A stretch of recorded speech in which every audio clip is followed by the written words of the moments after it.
calling FINRA. Thank you so much for calling FINRA. This is Darlene. How may I help you? Okay, the number for... It was regarding Regulation SHO Rule 203B of a... Wait a minute, just a second. You said regulation... SHO? What is the other information regarding that regulation?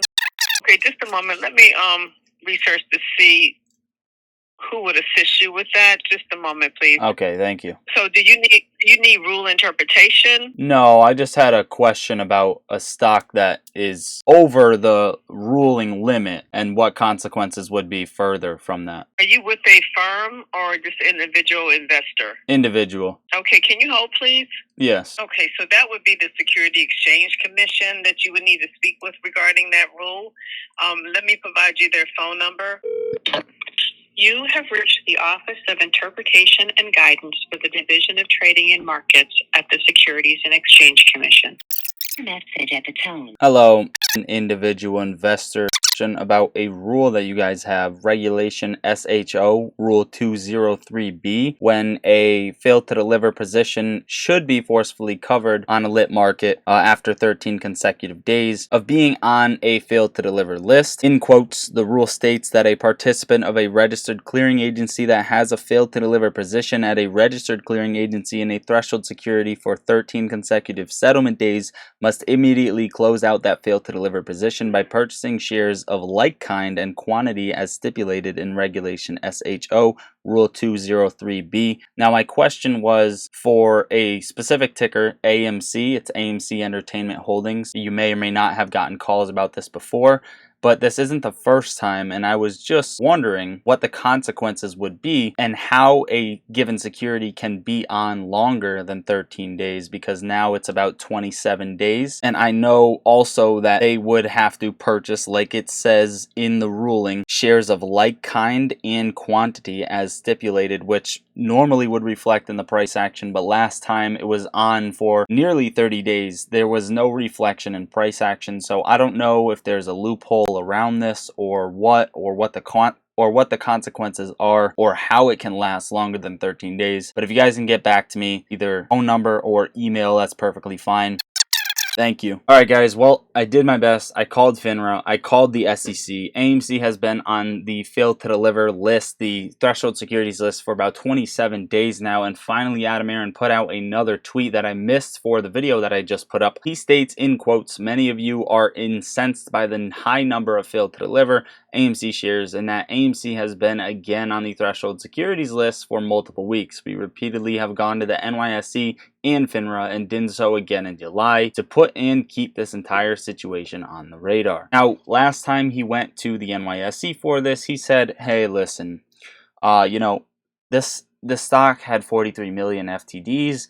What's happening here?" NYSE said, "Sure, man, no problem." Boom, it's off the list. It didn't reflect in price action. So Adam Aron going to, these entities may just be useless for the time being. There should be something that you could possibly do to really get down to this, to really make shorts cover if he really wanted to. You guys let me know what you think about this in the comments down below. No other stock receives the fails to deliver to this amount. No other stock stays on the list for this amount of time. And when it does, it usually squeezes to oblivion. But when this happens and it gets taken off the list, there's really no squeeze here. So what's happening? What are the consequences? If you know the consequences or the loopholes as to how this is happening, which I've looked into, I know a few different ones, but if you know beyond that, like what the SEC is going to answer me with, you guys let me know in the comments down below. Also guys, if I have time, I'm going to roll this clip. I thought it was pretty awesome. I've already seen it on a few different YouTube channels, so shout out to other finance influencers out there who put this video up already, and if you've seen it, you've seen it. But let's show you how the market is rigged. In the book, that's when I knew the markets were rigged. And it's disgusting that you're trying to parse your words now. Do you can't say that.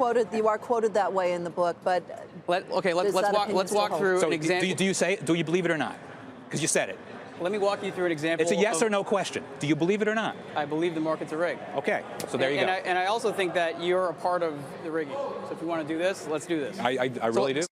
My question to Bill, if he's launching these accusations, I'm launching accusations. What market data do you use to price trades on Direct Edge? We use the direct feeds and the SIP in combination. No. I asked you a question, not what you use to route. What do you use to price trades in your matching engine on Direct Edge?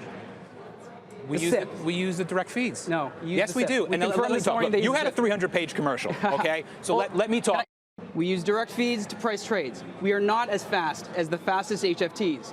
What we've done is we've slowed down HFT's ability to react on our exchange, which means that if anyone in this room, if anyone at home, if a mutual fund or a hedge fund gives an order to IEX and it's our responsibility to price it, HFT cannot pick that order. They have the same HFT customers that we do, only we say they're providing a valuable service to the market. Let's just try to change they say they're ripping off the market. Do we have computerized trading on our market? Absolutely. I think the word high-frequency trading should be eliminated from the industry vocabulary. You used it 20 times in the book. There's computerized trading. It's not his book. There's computerized, yeah, it wasn't my book. You're quoted.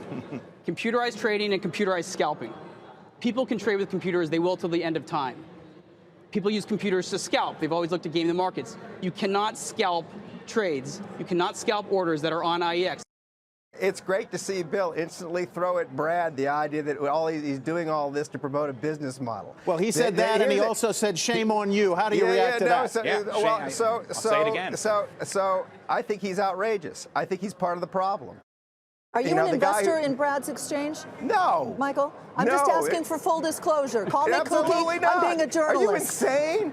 No, I'm not. I'm trying to do my job. I didn't even go looking to write a book about him. I was just trying to figure out what the hell was going on in the stock market. And big investor after big investor said, there's one guy who's an honest broker in all of this. He's come into office and explained how all this works. And go talk to him. He's the only guy on Wall Street who can actually tell you the truth about how the stock market works. You're not insane. And what I take the biggest issue with is BATS, Direct Edge, they didn't exist 10 years ago. And we became the biggest stock market in any given day in the United States by going to our customers, proving we had a value proposition, and winning their business. We didn't do it by trying to scare people. And I don't think it's true, and I don't think it's right. You let Goldman Sachs' investment in my exchange as a sign of corruption, and his backing of his exchange is a sign of virtue. And you didn't call me. There's a difference. Say the same thing. Why is there a difference? Because the backing of me is bad, and the backing of you is good. How is it different? Because they're a financial. They've invested in the investors in our exchange don't trade on our exchange. This is part of the problem, right? I mean, Bill, again, I say the sky's blue, Bill say the sky's red, right? This company, this building was owned by people who traded here for 200 years. Is he always like this on the show? This is insane. What you say is insane. Now remember, the IEX exchange to mitigate high-frequency trading took a while to even get accepted by the SEC, to even go through all of the regulations and be accepted as an exchange. Also notice when you're watching these clips, the body language between the two people, it really explains it all as to the system is rigged, of course, but the ones doing the rigging compared to the ones who aren't doing the rigging, which shows exactly which ones are better for the retail investor. And it also shows the issues with high frequency trading systems, order routing, and the corrupt bastards within the market.